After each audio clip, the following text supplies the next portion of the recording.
Well, so we're here to do the newspapers, though. I didn't behave gentilely this morning. Your hair is very nice. Towards me? Yeah, I wanted to tell your hair is nice. I don't know because did you of the get news. a message? Did somebody say you? No, I didn't get a message. Oh dear. At the end of the because this is you. This right now is you. At the end, that is, I say thank you. Thank you. Romantic. Oh, thank you. Sometimes when we want to do nice, then you are doing. I don't make it easier. Yeah, cry.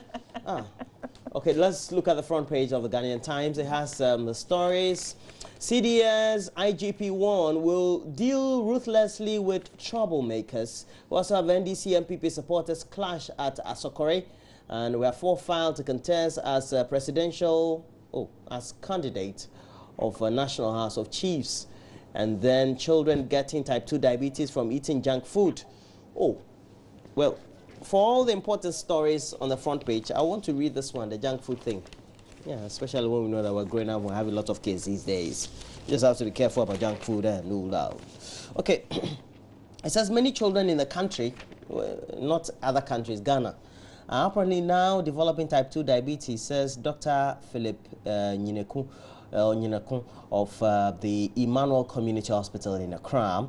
He said although type 1 diabetes was more common in children, many were developing the type 2 because of the increase in consumption of junk food and the lack of exercise. Hey. Charlie, it's frightening. All right, so we have the back page. Tego, Sisedu IBO title fight now December 2. Nigeria hammers Mali 5-0. I thought it was 6. And then Afrani's burial next year. It will be in February. Coach Afrani. May your soul rest in peace, Coach Afrani. All right, let's turn our attention to the Daily Graphic. I can, Roland? Yes, you can. Daily Graphic newspaper front page, Ward Brew goes to court to stop December polls. Woman burns husband, brother-in-law. Very sad story there. Zoomline commit to keep Ghana clean, green, healthy. And this is coming at a time when we know that there's a lot of backlash because it's reported that Zoomline is taking a lot of money for a contract that is non-existent, really. So it'll be interesting. We'll read some details of this particular one on page 85 in the Daily Graphic newspaper. The banner headline, though, Peace Council calls for harmony among political parties, expresses worry over clashes between NDC and PP. Back page, Road Safety Commission promotes public education. But let's go back to the front page and read this story. On page 16, that says, Ward Brew goes to court to stop the December polls. What's happening? What is the issue right here? The story says that the disqualified presidential aspirant of the Democratic People's Party, Mr. Thomas Nwako Ward Brew, has filed an application at the Supreme Court, praying the Apex Court to order the Electoral Commission to postpone the December 7, 2016 presidential and parliamentary elections.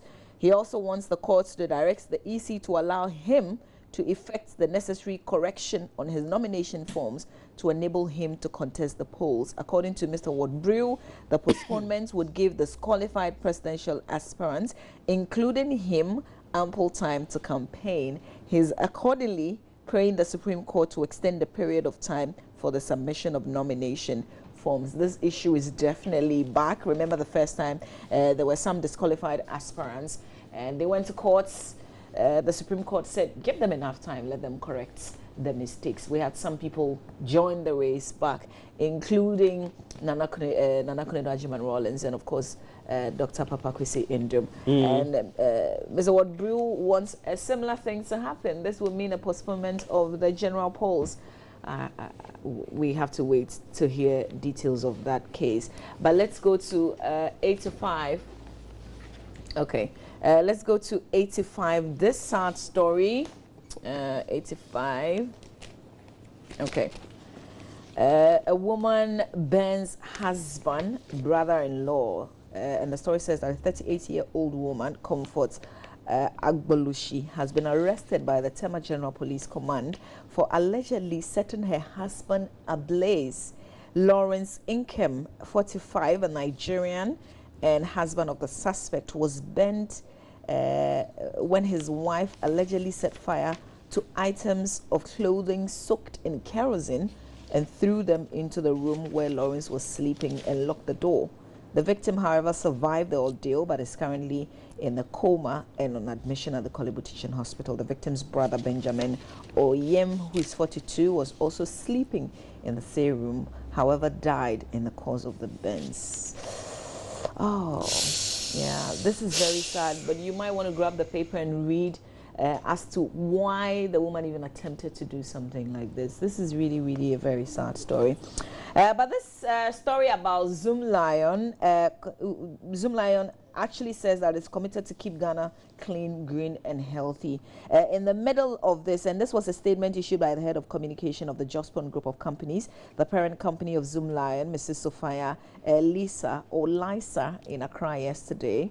And she said that Zoom Lion had a valid and binding agreement with government since 2006 under the sanitation module, and that covenant had not been terminated. The company was reacting to media reports in respect of its contracts with the government, which it said were inaccurate and calculated to damage its hard-won reputation and that of its shareholders. Remember, sometime last week, the opposition New Patriotic Party organized a press conference where they made this allegation that Zoom Lion was actually working with no contract really, and that were billed to pay them some huge sums of money for no work done. And this looks like it's a reaction. We're hoping that we could speak to Robert Coleman for more on this, but you know, according to him, they are not responding to the matter until, later on this morning. So hopefully we'll get Robert Coleman to speak to him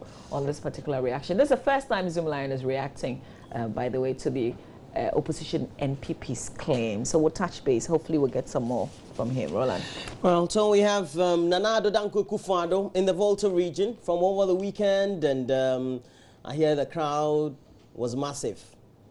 And now we're seeing that in pictures. Daily Guide has on the front page Nana made chief at Apife, and he's been installed at Togbui Dunanyo Jigbodifia, the first of the Apife traditional area of the Anglo state. And Amidu wanted to beat Mills, according to Wayome. Police EC in secret deal over special voting. Secret deal? Is that a secret deal? I mean, is that to say it's illegal? According to the story. Yeah, maybe a bit of it. Okay, let's read a bit of it. It says there appears to be some behind-the-scene moves between the EC and the Ghana Police Service to introduce more names into the register compiled special voters list, raising questions about the Commission's sincerity. And the move is likely to cause outrage and further raise doubt about the EC's neutrality ahead of the December 7 crucial general election, according to the Daily Guide. It says Daily Guide sources say with 11 days to special voting and with the EC already releasing some 65,000 people as eligible special voters to all the parties, the police administration has reportedly written to the commission to key in more names of recruits in training to enable them exercise their franchise in the special political exercise. It didn't mention how many more names will be added, but just said more names will be added. Let's do the finder. Front page: government owes BDCs 2 billion Ghana cedis, but made 800 million Ghana cedis provision in IMF letter. 124 million Ghana cedis paid last Wednesday. Senyo Hosi, CEO of CBOD, that's the bulk oil distribution companies, on the front page of the paper, as well as the Minister of Finance, Mr.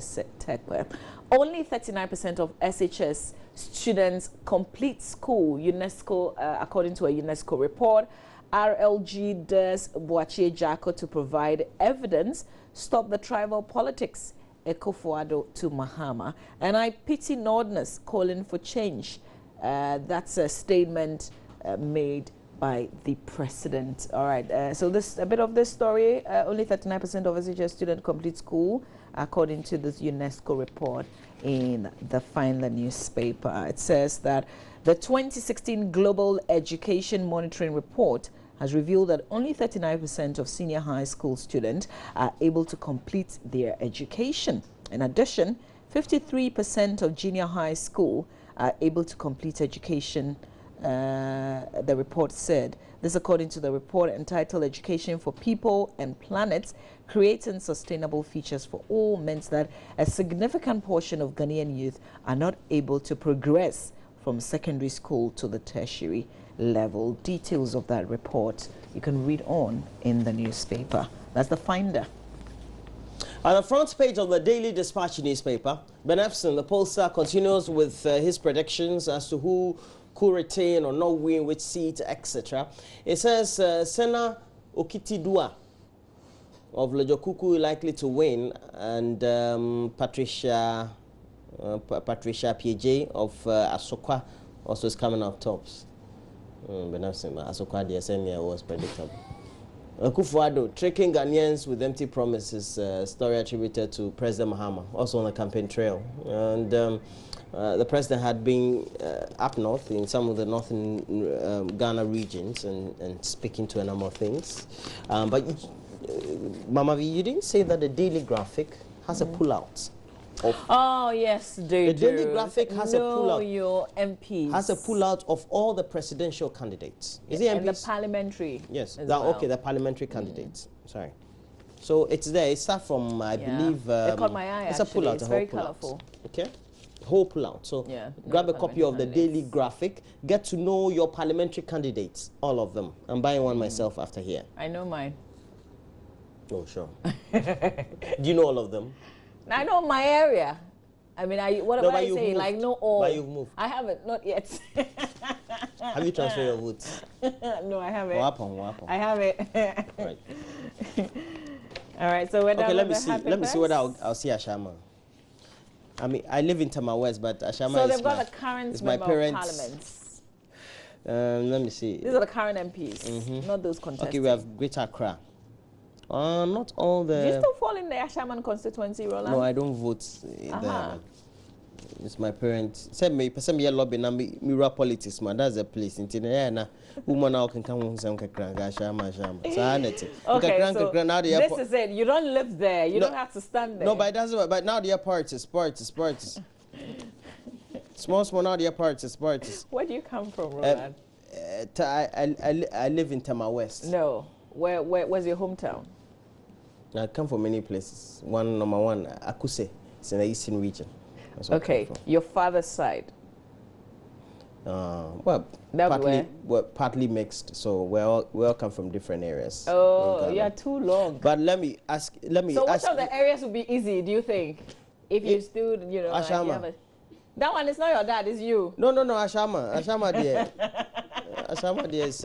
So you go independent? No. Okay. I have to start on a political party. Okay. But I hear Ashama is a stronghold of the NDC. Ablekuma South. Are you done? Ablekuma South has candidates. You know Chenche. Dr. Alfred Okuvandapoy. And then Jerry Ahmed. So these are the candidates, is that it? Yes, candidates. Okay, yeah. And then we have Ishmael Parkwesi Longdon. We have Goodman NDP. Abdullah Obuda Square, who is running as an independent candidate. And then we have a number of them. But apparently not all of the candidates are here. So I think they're serializing them. No, there's another page.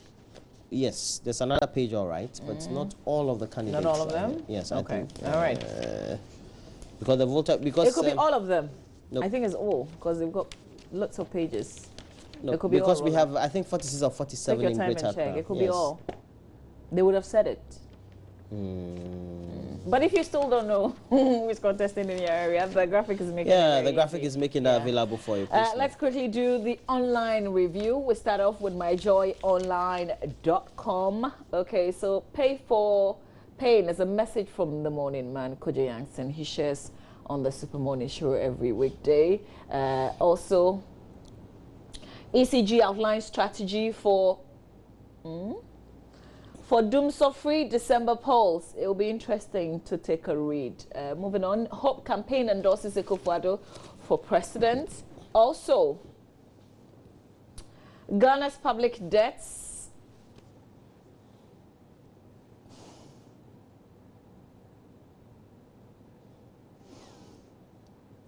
Okay, I'm not sure. You can just log on to myjoyonline.com and read the stories.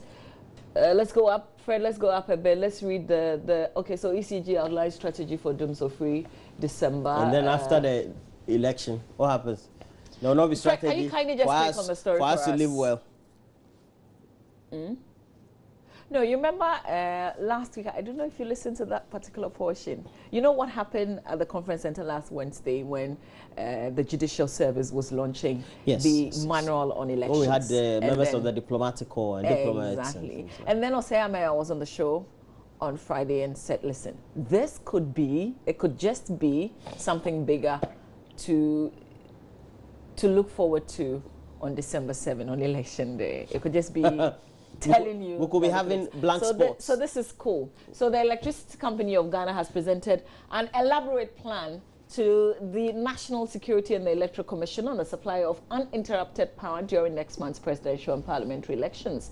Joy News has gathered that ECG will deploy standby teams with equipment and vehicles to all the 275 constituencies to respond to unexpected power outages. Also, there's a plan to have standby generators in almost all the 29,000 polling centers to ensure uninterrupted power supply in the event of an outage. The EC's election strong room, which is likely to be at the International Conference Center in Accra, will have a standby generator with the capacity to supply power to the facility if it is unable to rely on power from the national grid. Knowing what I know with what happened at the same conference center last Wednesday, even if there's a standby generator,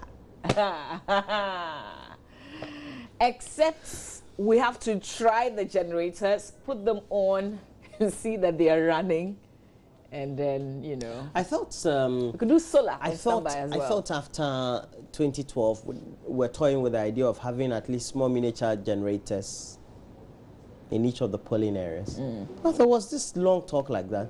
So we'll have them in 29,000 polling, and we'll be budgeting for them and things like that. Let's see how that goes. Now let's look at the Africa page of the BBC. Nigeria stops paying ex-elders. So like good like Jonathan and Co. Zimbabwean activities abducted. And apparently Nigeria's ex-president not getting salaries because of cash crisis. Yeah. Oh, Nigeria today are in trouble. Oh, yeah. Oh. I mean, it started with the dollars, but, you know, dollars. Who turned that country like that? Oh, Buhari. No, but you know, there were some rates on some judges as well. Some people have stolen money. Yeah, huge. But I heard, you know, like a Nigerian was telling me, allow them to spend the money. You know, allow them to push the money back into the system. Yeah. You know? Because now they've hidden the money. Yeah, they've hidden the money. They are not spending. But the money is not in Nigeria. The money is in Dubai. But when they went on the road, they actually got huge sums of money in judges' homes. Yes. Some judges' homes. I love it that they keep monies in their homes. I think that one day when we enter government, we'll build a big safe underground, put the money there. You come and live. As for your mind, no, you shouldn't be close to any governments.